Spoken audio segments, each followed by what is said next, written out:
નમસ્કાર, આપનું હાર્દિક સ્વાગત છે એજ્યુકેશન ગુજરાત ચેનલમાં।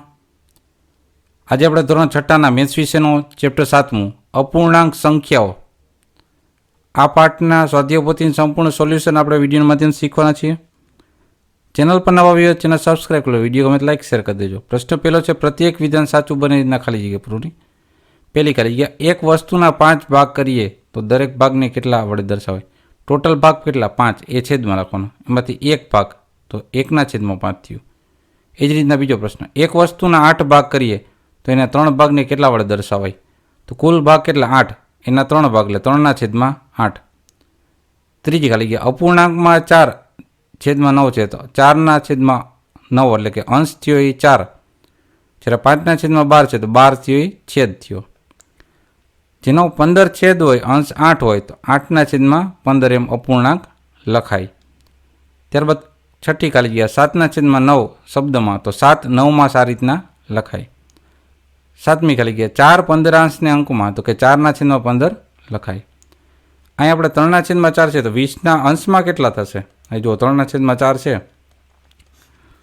તો 4ને 5 વડે ગુણીએ તો 20 થાય, તો 3ને પણ 5 વડે ગુણ્યા 5 3 15, તો 15/20 થયા। નવમી ખાલી ગયા, જે કિંમતમાં 1 કરતાં ઓછી હોય તો અપૂર્ણાંક એ શુદ્ધ કહેવાય, અને 1 કરતાં જો કિંમત વધારે હોય તો અપૂર્ણાંક એ અશુદ્ધ અપૂર્ણાંક કહેવાય છે।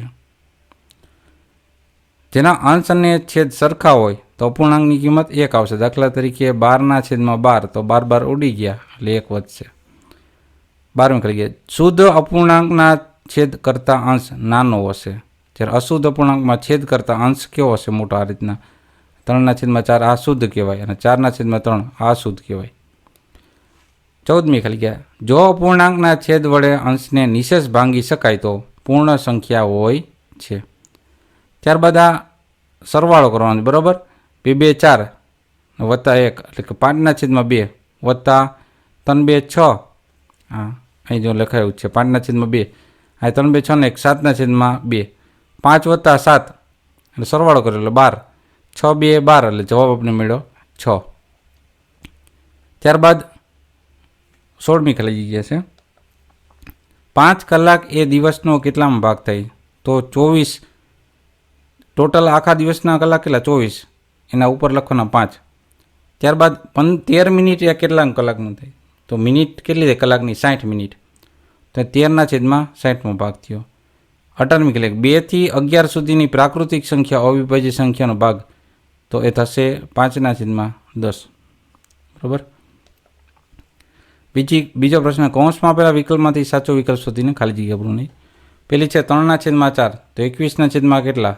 તો જો 3/4 છે, 3ને કેટલા વડે ગુણીએ તો 7 3 21 થાય, બરાબર। તો 4ને પણ 7 વડે ગુણીએ, 7 4 28। હવે જો છેદ કેટલો થયો? કોમન 5, 4 વત્તા 1 એટલે કે 5/5 બરાબર 1, બરાબર। હવે આ છે શુદ્ધ અપૂર્ણાંકમાં શું હોય? અંશ નાનો હોય છેદ કરતાં, એ શુદ્ધ અપૂર્ણાંક, અને અશુદ્ધમાં છેદ કરતાં અંશ મોટો હોય।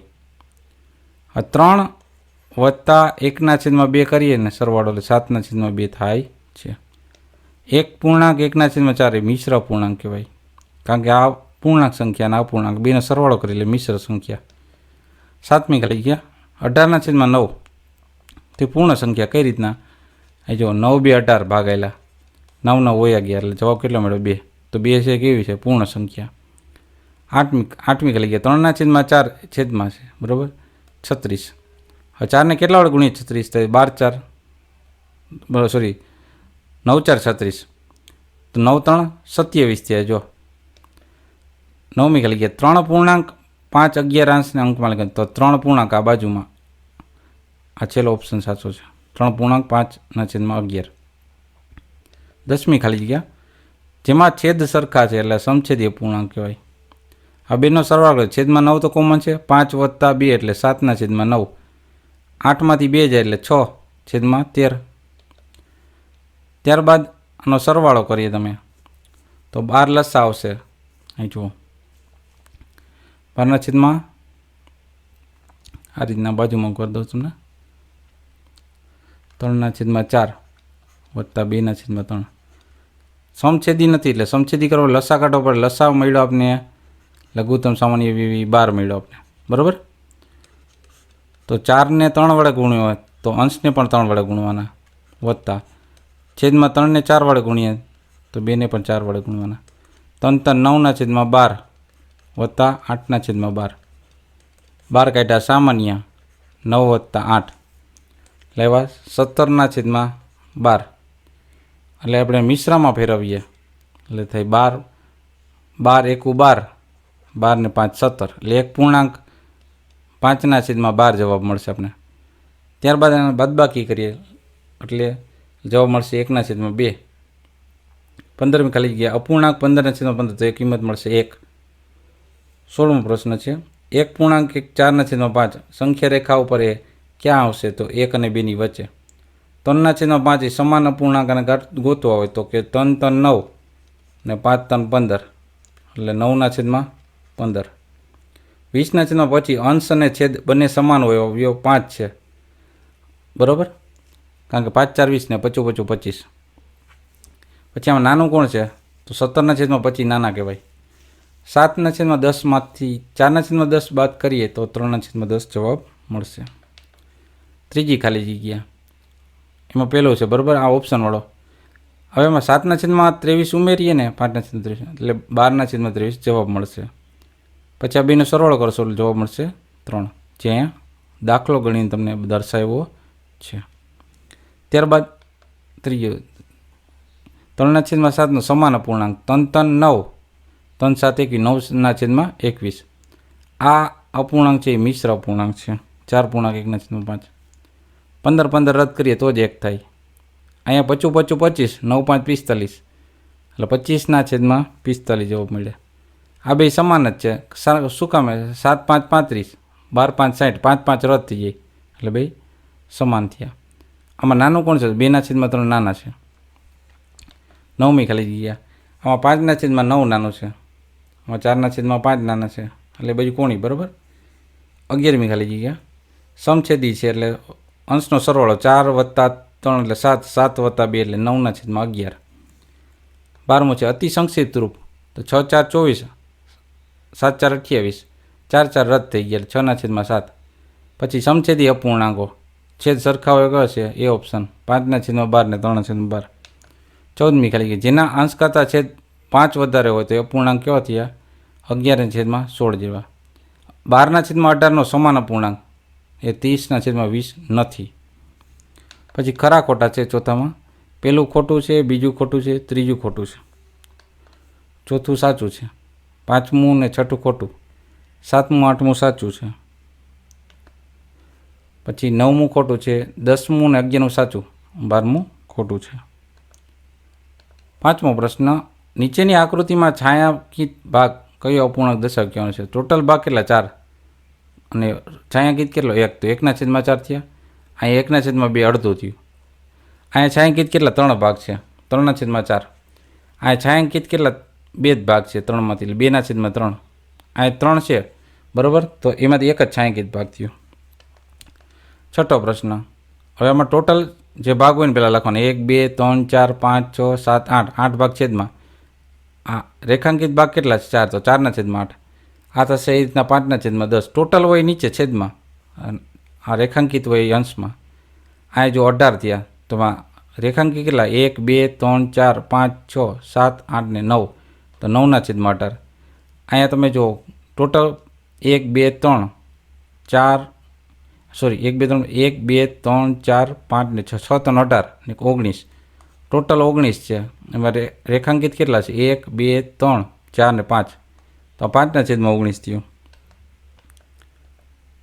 ત્યારબાદ 7મો પ્રશ્ન છે આપેલ આકૃતિને રેખાંકિત કરવાનો. તો ટોટલ જે છે ને 8 ખાના છે, એમાં કોઈ પણ તમે 5 ખાના રેખાંકિત કરી શકશો. આમાં 11 ખાના રેખાંકિત કરવાના, આમાં 9 ખાના રેખાંકિત કરવાના, આમાં 7 અને આમાં 8 ખાના. 8મો પ્રશ્ન નીચેના અપૂર્ણાંકને શબ્દોમાં લખો. તો આ થશે 4 11 8 15 6 19 9 13 7 16 15 23. 9મો પ્રશ્ન, નીચેના અપૂર્ણાંકને અંકમાં લખો. તો થશે 3 16 3/16, 15 18 એટલે 5/18, 9 14 9/14, 13 20 13/20, 8 15 8/15, 17 22 17/22. ત્યારબાદ 10મો છે, છેદમાં 24 થાય એવા અપૂર્ણાંક સમાન કરવાના છે. એટલે 8 ને 3 24 થાય તો 8 2 16. જુઓ 8 2 16, 8 3 24. શું કામ છેદમાં 24 કરવાના? 8 3 24 કરી તો અંશને પછી 8 વડે ગુણવાના. 8 2 16 થઈ ગયા. એ જ રીતના એ જુઓ 3/4 છે તો 6 4 24 થાય, અંશને 6 વડે ગુણો, 6 3 18 મળી ગયો જવાબ. પછી 6 4 24 થાય તો 5 4 20 થાય. એ જ રીતના એ 12 છે તો 12 2 24 તો 11 ગુણ્યા 2 11 2 22, 24 1 8 3 24 તો 3 3 9, અહીં 2 છે 12 2 24 તો 12 7 84. રેડી? 11મો પ્રશ્ન, નીચે એક જ સંખ્યામાં દોરી આકૃતિ દર્શાવવાની. બરાબર? એક જ સંખ્યા રેખામાં. એક જ સંખ્યા રેખામાં કરવો હોય તો પહેલાં સમછેદી કરવા પડે ને. તો 1/2 એટલે અડધું થયું, તો આ 1/2 થયા. બરાબર? 3/5 એટલે આ 3/5 થયું, અને આ 7/10 તો થઈ ગયું. બરાબર? આ રેખાંકિત થઈ ગયા એક જ સંખ્યા રેખામાં. શું કર્યું? 0 થી 1 વચ્ચેના 1 વચ્ચેના 10 ભાગ પાડ્યા આપણે. આ 1 કેમ થાય? તો કે 10/10 ત્યાં સુધી જવાનું. બરાબર? 8/10 જેમ લખ્યું નથી એટલે લખી શકીએ. બરાબર? 12મો પ્રશ્ન, અશુદ્ધ અપૂર્ણાંક દર્શાવો. અશુદ્ધ અપૂર્ણાંક માટે શું કરવાનું? 5 2 10, 10માં 3 ઉમેરી એટલે 13. બરાબર? એટલે 13/5 થયા. અહીંયા છેદ તો એ 5/5 જ રહી એમ જો. પછી 7 4 28, 28 ને 2 30, 30/7, 9 5 45 ને 2 47/9, 8 3 24, 24 ને 3 27/8, 6 5 30 ને 31/6, 7 3 21 ને 2 23/3. મિશ્ર સંખ્યા કરવા હોય ને 13/3 ભાગાકાર કરી નાખવાનો. 4 3 12, 1 હોય તો ઊંધી ઘડિયાળ નિયમ 4 બાજુમાં આવશે, 1 ઉપર 3 છેદમાં. આ 1 ક્યાં ગયો? ઉપર. 4 બાજુમાં 3 છેદમાં. બરાબર? એ જ રીતના 4 પૂર્ણાંક 3/4 થશે, આ 4 પૂર્ણાંક 1/5 થશે, ચોથું થશે 4 પૂર્ણાંક 5/6, અને પાંચમું થશે 4 પૂર્ણાંક 4/7. કારણ કે 7 4 28 ને 4 32 થાય. એ જ રીતના 8 4 32 ને 33, 33/4 છે એનું અપૂર્ણાંક મિશ્ર ફેર છે. બાકીના વધારાના દાખલા આપણે જોઈએ નેક્સ્ટ વિડીયોમાં. જોતા રહો એજ્યુકેશન ગુજરાતી ચેનલ. શીખતા રહો. Thank you. આભાર.